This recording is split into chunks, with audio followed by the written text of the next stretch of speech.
Shema Yisrael, Adonai Eloheinu, Adonai Echad. Bezat Hashem, back at the yeshiva, finishing up the week. We just had a mishmar, Baruch Hashem, Thursday night.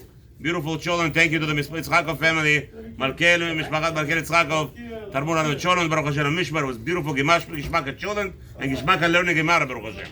Every night, every Thursday night here, by yeshiva, finished already. I hope so. Now let's see. We're back at the Aliya, fifth Aliya, finishing off with Parshat YItro this week.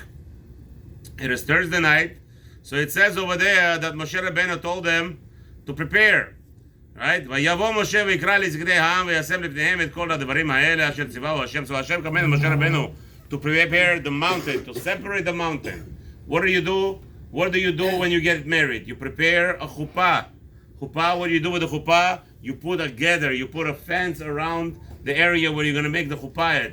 So too, Moshe Rabbeinu was commanded to put the chuppah, to make a chuppah out of the mountain, to make the mountain surrounded, to make it kavod, with honorable. V'yanu kol ha'am, and all the nation when they heard they're going to accept the Torah, they all answered to Hashem, we will do as Hashem commands us. In this parasha, we do not have naaseh v'nishma. It's the next parasha. However, in this parasha, it's talking about naaseh. The whole Jewish nation said, we will do. And then Moshe Rabbeinu, that says in the Torah, we have something strange. Why does Moshe Rabbeinu have to come to Hashem and tell them the Jewish people said we'll do? You hear the question?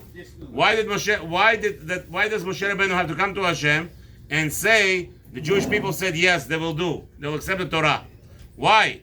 The Chazal teaches that just like when you were sent by him to do a message, you were a messenger of a person, you are obligated to come and respond to your person who sent you to let him know that the message was delivered.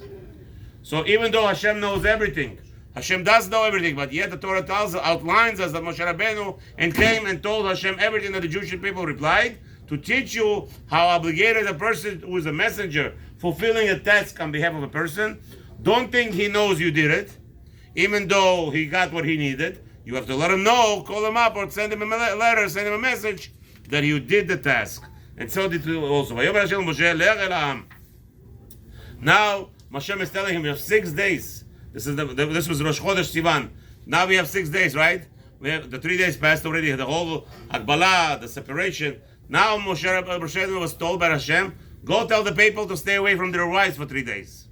From here we see that there was a big inyan. If somebody is with his wife, he should not be learning Torah until he goes to mikveh.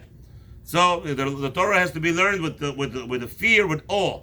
However, later on, the Chachamim abolished that custom and said, no, the Torah has to be learned regardless, because Torah is like a fire. It burns all the tumah away.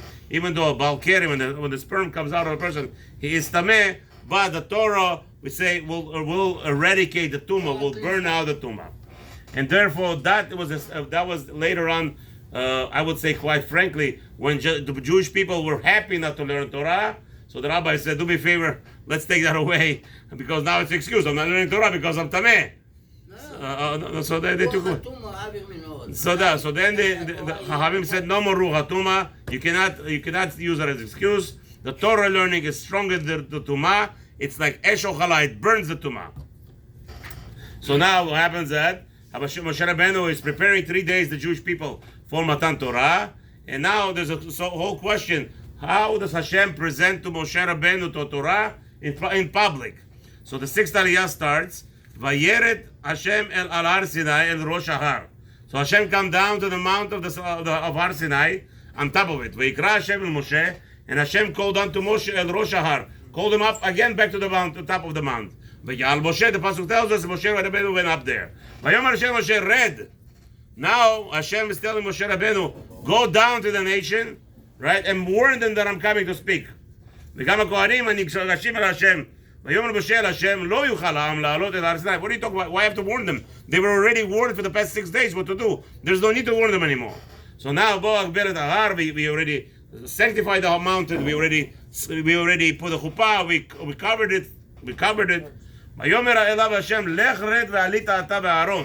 Now Hashem, the Chachamim tell us, Hashem fooled Moshe Rabbeinu. He didn't mean right now. He sent Moshe Rabbeinu and told him, Moshe Rabbeinu, go down and bring me Aaron. But really, in reality, what happened? Moshe Rabbeinu wanted to stay in the mountain while Hashem is talking to him and the whole nation hears. But the problem is they don't see Moshe Rabbeinu. So what are people going to think? When Moshe Rabbeinu is not seen, what are people going to think? That Moshe Rabbeinu is talking at Hashem. So Hashem said, go to Moshe Rabbeinu, go down, bring Aaron. So when Moshe Rabbeinu came down, he called Aaron to go up. As about to go up, who started talking? Who started talking? Hashem. Now everybody knew that there's Hashem, and Moshe is not talking through his mouth. It's all Hashem. There's Moshe now, and there's Hashem, and there's a voice coming. And Vaydaber Elokim, right? It says over there, Hashem spoke. Hashem spoke to Moshe. Hashem spoke to the nation, and who answered them at the same time? Moshe Rabbeinu. And look at this beauty. What is the first thing? Hashem is clarifying that Asara Dibrot is coming them as every word, every nuance of Hashem. The whole mountain, the whole world actually sprouted flowers. The freshness, the beauty, the Gan Eden came down to this world as Hashem spoke. Again, why isn't Hashem speaking to us all the time? There will be no choice. There will be no freedom of choice. If Hashem spoke to us every time out loud, we would not have freedom of choice. We would be like angels. Hashem doesn't want us to be like angels. Hashem wants us to come close to Him by learning through Gemara, through Mishnayot, through Mefarshim, through through Tanakh. Come close to Hashem, to elevate, to feel Hashem. The only way you feel it, if you mamish, you go into it and you delve into it. That's the only the way to feel Torah is by learning constantly new thing and new thing and another new thing and another new thing and doing Chazarah back and forth. And what? Moshe Rabbeinu then again warns the nation, you saw Hashem spoke to you, not any form. After Asara Dibrot, goes on over here. I'm not going to read them all. You can do it on your own. Hashem enumerates all the mitzvot that we said that we have. So now everybody was afraid. Why they were afraid? What happened? Who knows what happened in the Midrash? Orel, what happened? What does Midrash say?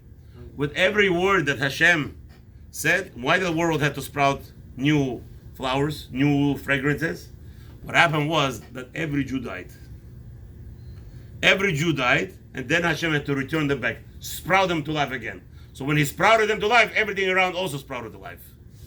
Everything, even rocks blossomed flowers. Everything was beautiful. Why? Because now there was a fear. The Jewish people was afraid that they cannot handle this every time Hashem speaks. Therefore, what the Chazal teaches, in reality, Hashem only spoke 2 ma'amarim. He only spoke them two mitzvot. And the rest, they came down through Moshe. The nation says to Moshe Rabbeinu, please do us a favor. You go to Hashem. You go to Hashem. You're going to talk to Him, and you bring down the word to us. Why we're afraid? We're afraid that we're gonna dissipate. Because don't forget, why did the people die? Anybody knows?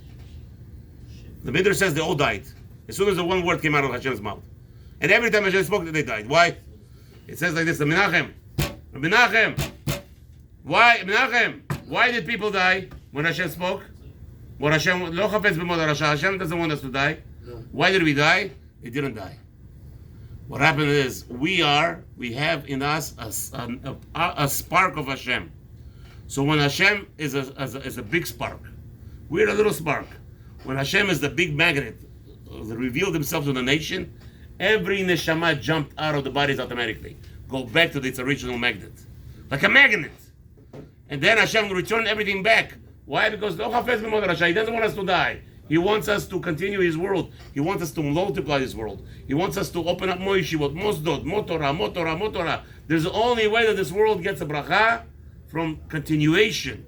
We're not in this world just to have 2 or 3 kids and that's it, that's our life. As many kids as possible. If a person could have 4 or 5 wives, get married, go ahead. Get more children to the world. There's no problem with it. Just what Hashem wants, the world should be today at least 50 trillion people. And this world could hold hundreds of trillions. Don't listen to this scientists, this garbage people who don't know what they're talking about. The world is overpopulated. The world is so underpopulated, it's not even 1% what it could be. The world today, with all the people that we have, it's not even 1%. That's not what Hashem wants. What Hashem wants more and more and more. And the proof is 200 years ago, let's say if there was less people than today, the more people there are, there's so much prosperity. Look at the prosperity. The more people, the bigger bracha, because that's what Hashem wants. Hashem loves the spreading, the sprouting of the Jewish people, or even the Goyim. Everybody is here to fulfill Hashem's will. Everybody. And Hashem wants us all. And Bezrat Hashem, Hashem should give you bracha, to spread Hashem's word, learn Hashem's word, and enjoy it. Shabbat Shalom.